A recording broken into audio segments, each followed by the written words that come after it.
Bila shaka kila mmoja wenu ana kiu ya kujua ni sababu gani zilizoipelekea chama cha ACT Wazalendo kufanya maamuzi haya. Tunazo sababu kuu 3. Kwanza ni kutetea na kulinda thamani ya kura.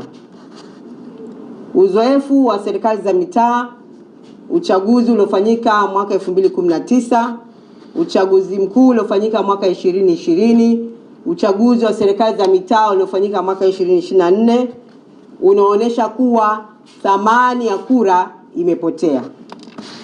Viongozi hawachaguliwi tena na wananchi, na badala yake viongozi wanachaguliwa na nguvu ya dola inaamua nani awe kiongozi wa wananchi.